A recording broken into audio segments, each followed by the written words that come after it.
Good morning students.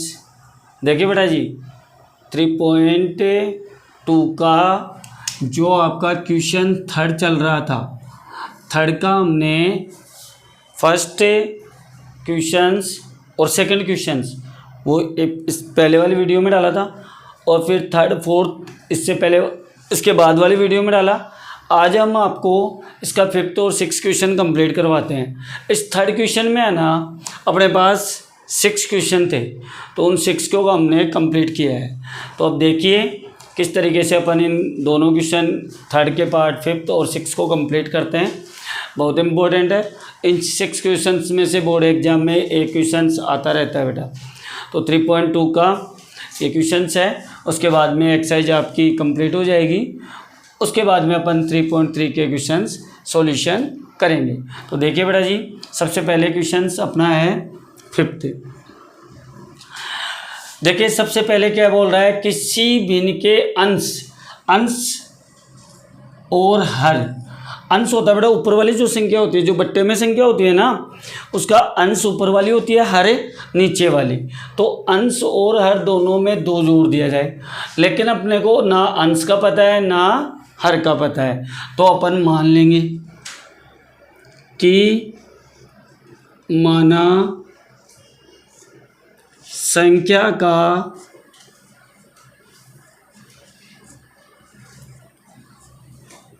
अंश है, अंश में राइट कर दूंगा x। क्या राइट कर देंगे x। और हर को क्या मान लेंगे, हर है, हर क्या मान लेंगे y मान लिया हमने। डॉट डॉट यही लाइन आएगी इसकी में संख्या वाली, तो आप यहाँ पे ऐसे राइट कर सकते हो। अब हमने अंश को तो मान लिया है x और हर को मान लिया y। अब पहली शर्त से हम क्या करते हैं, पहली शर्त से मैं क्या करूँगा, पहली शर्त में बोला था कि इसने x है आपके पास और y है, इन दोनों में क्या कर दो, 2 को जोड़ दो। तो इन दोनों में अपन 2 जोड़ते हैं बेटा जी, दोनों में 2 जोड़ दो और इज इक्वल टू, दोनों में जोड़ दिया जाए तो 9/11 हो जाती है। तो मैं इसको 9/11 राइट कर सकता हूँ। अभी इस इक्वेशन या अपोन में आ रही है, प्रॉपर 2 चर वाला रैखिक समीकरण नहीं बनाए, तो इसको बनाने के लिए अपन क्या करेंगे, इसको थोड़ा सा सॉल्यूशन करते हैं। वज्र गुणा करते हैं, 11 को x से गुणा किया 11x, 11 को 2 से किया 11 दूनी 22 इज इक्वल टू, अब 9 को y से करते हैं 9y और 9 को 2 से गुणा करते हैं 9 दूनी 18। अब पक्षांतरण करके इक्वेशन बनाता हूँ मैं। देखिए कैसे, 11x, ये 9y इधर आएगा माइनस का हो जाएगा आपका, इज इक्वल टू 18 पहले से था, 22 इधर आया माइनस का हो जाएगा आपका, माइनस हो गया। तो अब अपने पास है 11x minus 9y is equal to 18 में से 12 नहीं घटेंगे तो आप 22 नहीं घटेंगे तो 22 में से 18 घटा दीजिए, तो कितने बचे अपने पास 4, और 4 किसके बचे, माइनस के। तो इस तरीके से अपनी इक्वेशन नंबर फर्स्ट आ जाती है। इक्वेशन नंबर फर्स्ट आ गई अपने पास। तो देखिए आगे क्या करते हैं अपन। अब इक्वेशन नंबर फर्स्ट आने के बाद यहाँ ऊपर से लिखते हैं, दूसरी शर्त से, क्या लिखते हैं, दूसरी शर्त को देखो कि आपकी x/y एक भिन्न है, इसमें अंश और हर में 3 जोड़ दिया जाए। क्या जोड़ दिया जाए, 3। तो दोनों पदों में आप 3 जोड़ दो, अंश में भी और हर में भी। तो क्या बनेगी बेटा जी अपनी संख्या 5/6 बन जाती है। तो इसके बट्टे में लिख दो 5/6। वही सेम प्रोसेस इक्वेशन बनाने के लिए वज्र गुणा करेंगे, 6 को x से गुणा किया 6x, 6 18, ये तो आ गई लेफ्ट में, राइट में 5y प्लस 5 15, वही पक्षांतरण 6x माइनस 5y, देखिए ये 5y प्लस का था, उधर जाके माइनस, और ये 15 और ये 18 इधर आया, माइनस का हो जाएगा आपका, तो आपका हो जाएगा 6x minus 5y is equal to 18 में से 15 घटाओ, तो 18 में से 15 घटाएंगे तो माइनस के कितने बचेंगे अपने पास 3, और इसको इक्वेशन नंबर दे देंगे 2, इक्वेशन नंबर 2। अब समीकरण नंबर 1 से क्या लिखोगे आप, समीकरण 1 से वही प्रतिस्थापन यूज कर रहे हैं, प्रतिस्थापन विधि से हम अब x और y के मान ज्ञात करेंगे। तो अब देखो समीकरण 1 था अपने पास 11x माइनस 9y और बराबर में माइनस का 4। अब सबका पक्षांतरण करूँगा, केवल x को राइट में छोड़ेंगे अपन लेफ्ट में, तो 9y देखो इधर प्लस का है माइनस का है, इधर आके क्या हो जाएगा प्लस का, तो प्लस 9y, और 11 किस में था आपका गुणा में, तो ये आ जाएगा भाग में। इसको मैं इक्वेशन नंबर 3 दे दूंगा। कितना नंबर दे देंगे 3। अब अपन बताओ क्या प्रोसेस करते थे, अब हम इक्वेशन नंबर कौन सी में 2 में, इक्वेशन 1 से तो थर्ड निकाली हमने, तो इक्वेशन 2 में हम किसका मान x का मान प्रतिस्थापित कर देंगे तो आपके y का मान आ जाएगा। तो देखिए कैसे करेंगे, सॉल्यूशन में इक्वेशन नंबर 3 ले रहा हूँ, 6x minus 5y is equal to -3, तो इस x की जगह में ये रखूँगा मान, तो 6 इंटू अपने पास क्या मान आया भाई x का, ब्रैकेट में डालना बेटा बड़ी संख्या है, -4 प्लस 9y बटे 11 ब्रैकेट माइनस 5y बराबर -3। अब इसका सॉल्यूशन करते हैं। 11 से देखो 6 कट नहीं रहा है, तो अपन क्या करेंगे इसको गुणा कर लेंगे। 6 को 4 से किया -24, फिर प्लस 6 9 कितना हो गया भाई, 6 9 कितना हो गया 54, 6 9 जा 54, तो 54y आ जाएगा अपना, और फिर माइनस का 5y इज इक्वल टू में अपना माइनस का 3 है, और इसके बट्टे में 11 था ना, ये 11 है ना, आप क्या करो इधर पक्षांतरण करके बाद में ले आएंगे, इसको राइट कर लेते हैं अपन, बट्टे में हो गया इसके 11, और यहाँ y है ना 5y, इसके बट्टे में 1 कर लो और दोनों का एलसीएम ले लो।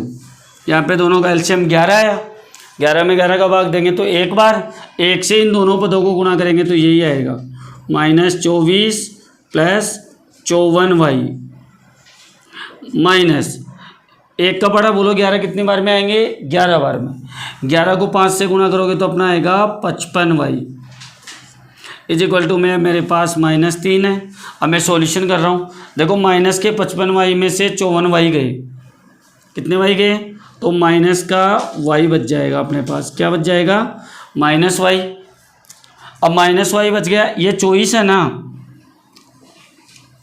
आपका, चॉइस है तो इसको भी राइट कर लो, माइनस का 24 इज इक्वल टू 11 को इधर लेकर आएंगे, ये भाग में इधर लाएंगे तो क्या हो जाएगा गुणा में, और 11 3 कितने हो गए माइनस के 33, माइनस के कितने हो गए 33।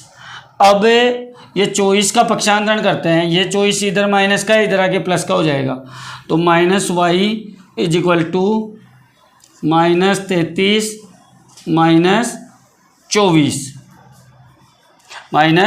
-24 सॉरी माइनस का था ये 24 प्लस का हो जाएगा आपका यहाँ पे आके। अब प्लस, अब एक संख्या अपने पास माइनस की आ रही है एक प्लस की, लेकिन माइनस वाली बड़ी है, तो अब 33 में से 24 घटा दो, तो 33 में से 24 घटाएंगे तो कितने बचेंगे अपने पास 9 बच जाएंगे, वो भी किसके माइनस के, माइनस से माइनस कैंसिल हो जाएगा और अपना y का मान क्या आ जाएगा 9, यानी संख्या का जो हमने क्या माना था हर, वो तो हो जाएगा 9। कितना हो जाएगा? 9। और अब हम ऐसे ही अंश को निकालेंगे x का मान। तो मैं समीकरण नंबर 3 में रखूँगा, 3 थी मेरे पास, तो अपन क्या राइट करेंगे? x का मान समीकरण 3 में रखने पर, अब समीकरण नंबर 3 में रखते हैं। समीकरण नंबर 3 है अपने पास, ये रहा, x is equal to -4 plus 9y/11।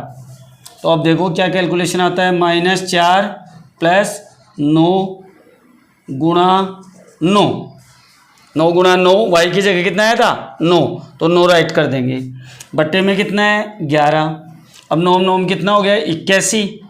81 में से आप 4 घटा दो, 81 में से 4 माइनस करो आप, कितना आएगा? 7, और इधर भी बच जाएगा 7, यानी 77 आएगा। तो 77 x इज इक्वल टू आएगा अपना 77/11, और 11 7 कितने हो गए? 77, यानी x का मान अपना आया 7। कितना आ गया बेटा जी? 7। यानी अपने इस जो भिन्न थी ना, उसका अंश तो आ गया 7, और हर आ गया अपना कितना आया था? अरे 9। तो आपकी भिन्न क्या बनेगी? भिन्न हमने मानी थी x/y, तो x की वैल्यू कितनी आई? 7, और y की वैल्यू आई 9। तो आपका आंसर हो जाएगा 7/9, यानी 7/9। तो इस तरीके से हम इस क्वेश्चन को कंप्लीट करेंगे। हम आशा करते हैं आपको समझ में आया होगा ये वाला क्वेश्चंस। अब इसके बाद है नेक्स्ट क्वेश्चन 6। इसको आप और समझने के लिए अच्छे से ध्यान से समझ लेना, आपको प्रॉपरली करना है, इसी स्टेप में कंप्लीट करना है, तो इसी स्टेप में आपके समझ में आएगा। अब हम क्वेश्चन नंबर देखते हैं इसका 6 वाला पार्ट, आयु वाला, जो बहुत इम्पोर्टेंट है, इम्पोर्टेंट क्वेश्चन है। बार बार आयु से रिलेटिव क्वेश्चंस बोर्ड एग्जाम में आते रहते हैं। इसका स्क्रीनशॉट आपने ले लिया होगा, ठीक है। तो अब आगे अपन नेक्स्ट क्वेश्चन पे ध्यान देते हैं। क्या करना है अपने को?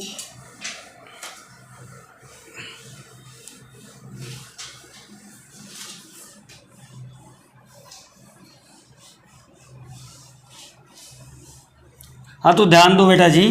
देखिए, माना 5 वर्ष बाद जेकब की आयु उसके पुत्र की आयु से 3 गुनी हो जाएगी। तो हमें क्या करना है, ऐसे क्वेश्चनों में जो क्वेश्चन पूछ रहा है आपसे, ज्ञात करवा रहा है, जैसे क्या ज्ञात करवा रहा है? वर्तमान आयु। तो हम है ना, दो हैं, एक तो जेकब है, एक उसका पुत्र है, तो दोनों की आयु को हम मानेंगे इसमें। तो माना क्या करेंगे?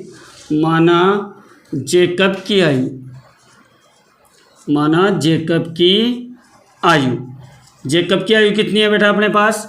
x ले लेते हैं अपन, और पुत्र की आयु, पुत्र की आयु को हम y ले लेते हैं। अब कितने वर्ष बाद बेटा? स्टेप में आ गया वो 5 वर्ष बाद, यानी आज से 5 वर्ष बाद इन दोनों की आयु क्या होगी? 5-5 वर्ष से बढ़ जाएगी। तो अपन क्या लिखेंगे? 5 वर्ष बाद, 5 वर्ष बाद। अब 5 वर्ष बाद में क्या होगी? दोनों की आयु क्या होगी? देखिए, जेकब की आयु, जेकब की आयु हो जाएगी x + 5, 5 साल और बढ़ जाएगी। पुत्र की आयु, पुत्र भी 5 साल बड़ा हो जाएगा, कितनी हो जाएगी? x + 5। फिर क्या बोला? उसके पुत्र की आयु 3 गुनी हो जाएगी। 5 वर्ष बाद में पुत्र की आयु से 3 गुना बड़ा कौन हो जाएगा? जेकब। तो मैं देखो पहली शर्त से क्या कर रहा हूँ? एक बार में क्या कर रहा हूँ, इन दोनों को बराबर कर रहा हूँ। x + 5 ये जेकब की आयु है, और सॉरी ये अपने को पुत्र की आयु को करना है y + 5। पुत्र की आयु y माना है ना हमने, तो y + 5 करना है। या मैं लिख रहा हूँ y + 5। अब बेटा जी ये वाला जो जेकब की आयु है 5 वर्ष के बाद में, वो क्या है, इससे पुत्र की आयु से 3 गुनी बड़ी है। तो आप क्या कर सकते हो, इन दोनों को इक्वल करने के लिए या तो पुत्र की आयु को है ना आप क्या करो 3 से गुणा कर दो, तो दोनों की आयु क्या हो जाएगी, बराबर। या फिर क्या करो, जेकब की आयु में 3 का भाग दे दो। तो मैं क्या करूँगा, इसकी पुत्र की आयु को क्या कर दूंगा, 3 से गुणा कर दूंगा। अब ये दोनों बराबर हो जाएगी। तो बराबर हो जाने के बाद देखो क्या आएगा, x + 5 = 3y + 5 × 15। अब मैं इनका पक्षांतरण करूँगा, तो पक्षांतरण करने पे क्या है मेरे पास, x - 3y, ये 3y प्लस का था, इधर आके -15, और ये 5 इधर आया माइनस का हो गया। तो अपने पास इक्वेशन बनेगी फर्स्ट x - 3y = 10। तो ये इक्वेशन नंबर में फर्स्ट डाल दूंगा। क्या करेंगे, इक्वेशन नंबर फर्स्ट तैयार हो गई अपनी। तो इस तरीके से मानकर अपन इक्वेशन नंबर फर्स्ट निकालेंगे। अब हम इक्वेशन सेकंड पे चलते हैं। 5 वर्ष पूर्व, पूर्व का मतलब होता है पहले, आज से 5 वर्ष पहले। तो आज मान लो कोई व्यक्ति 10 साल का है, तो 5 साल पहले कितने का था, 5 का। तो 5 साल पहले की बात कर रहा है, तो अपने को क्या करना पड़ेगा, जो इनकी वर्तमान आयु है, ये आयु मैंने जो मानी है ये वर्तमान आयु मानी है। क्या मानी है बेटा, वर्तमान आयु। माना जेकब की वर्तमान आयु, वर्तमान आयु है यानी आज की आयु है। ये भी उसके पुत्र की भी वर्तमान आयु है। तो वर्तमान आयु x मानी है, तो अपन लिखेंगे दूसरी शर्त से, दूसरी शर्त से क्या होगा, जेकब की आयु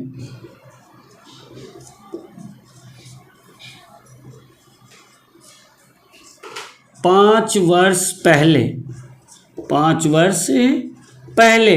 तो 5 वर्ष पहले जेकब की आयु क्या थी, आज कितनी है x, तो -5 कर दो।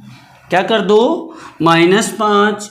और पुत्र की आयु, पुत्र की आयु में भी 5 कम कर दो, y - 5। तो फिर क्या बोल रहा है, जेकब की आयु उसके पुत्र की आयु की 7 गुनी थी, यानी जेकब उस टाइम पुत्र से 7 गुना बड़ा था। तो बड़ा था, तो देखो अब क्या वो इक्वेशन बनेगी, वही मैं इन दोनों को बराबर करूँगा। ये जेकब की आयु, ये उसकी पुत्र की आयु। अब वही करना है 7 गुना, कितना गुना, 7 गुना जेकब बड़ा है, तो हम क्या कर देंगे, जेकब की पुत्र का है ना, जेकब का पुत्र, उसकी आयु को भी 7 से गुणा कर देंगे। क्या कर देंगे, 7 से। तो अब देखो अपने पास क्या इक्वेशन बनेगी, x - 5 = 7y - 35। अब मैं पक्षांतरण कर रहा हूँ, 7y उधर गया माइनस, और -35 और प्लस का 5, प्लस का 5। तो अपने पास इक्वेशन क्या बनी, x - 7y = 35 में से 5 कम कर दो तो -30। इसको मैं इक्वेशन नंबर 2 दे दूंगा। क्या नाम दे दूंगा, 2। और 2 इक्वेशन आ गई। तो अब मैं ले रहा हूँ फर्स्ट वाली इक्वेशन, समीकरण 1 से, इक्वेशन नंबर 1 से x को मैं लेफ्ट में छोड़ रहा हूँ, x को लेफ्ट में छोड़ूंगा तो इधर क्या था, 10 आ जाएगा। और 3y है ना बेटा, इधर किसका है, माइनस का, तो इधर आके हो जाएगा प्लस का 3y, इसको मैं इक्वेशन नंबर 3 दूंगा। क्या दूंगा बेटा जी? Equation number 3। अब इस x का मान क्या लिखेंगे? x का मान किससे निकाला मैंने? समीकरण नंबर फर्स्ट से। तो अपन समीकरण नंबर 2 में रखेंगे। तो मान समीकरण 2 में रखने पर अब रखने पे क्या आएगा? देखिए 2 उतार रहा हूँ, x माइनस 7y बराबर माइनस 30। x की जगह क्या रख दूँ बेटा जी? 10 प्लस 3y। तो 10 प्लस 3y माइनस कितना है बेटा जी? 7y is equal to -30। अब 7y में से 3y घटाओ, क्या बचा बेटा जी? माइनस का 4y बराबर -30।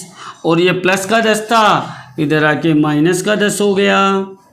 अब -4y इज इक्वल टू हो गया माइनस का 40। यानी दोनों नेगेटिव है तो दोनों नेगेटिव क्या हो जाएगी? ऐड हो जाएगी। माइनस से माइनस कैंसिल कर देंगे। y इज इक्वल टू आ जाएगा 40/4 और 4 में 40 का भाग देंगे तो कितना है? अरे 10। यानी y का मान अपने पास 10 आ जाएगा। क्या जाएगा? 10। वायु किसकी आयु मानी थी मैंने? वर्तमान आयु मानी थी उसके जेकब के पुत्र की, यानी उसके पुत्र की आयु 10 वर्ष आएगी। अभी देखते हैं जेकब की कितनी आएगी। तो समीकरण नंबर 3 में रखेंगे मान, x का मान निकालने के लिए। तो यहाँ पे राइट करेंगे समीकरण 3 में y का मान रखने पर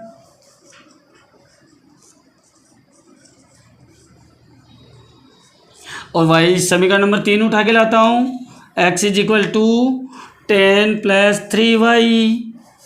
तो x इज इक्वल टू कितना हो जाएगा बेटा जी आपका? कितना हुआ? 10 प्लस 3 गुणा 10। तो x is equal to 10 plus 30। तो x इज इक्वल टू 40। कितना आया? 40। तो यहाँ पे राइट करेंगे आप जेकब की वर्तमान आयु,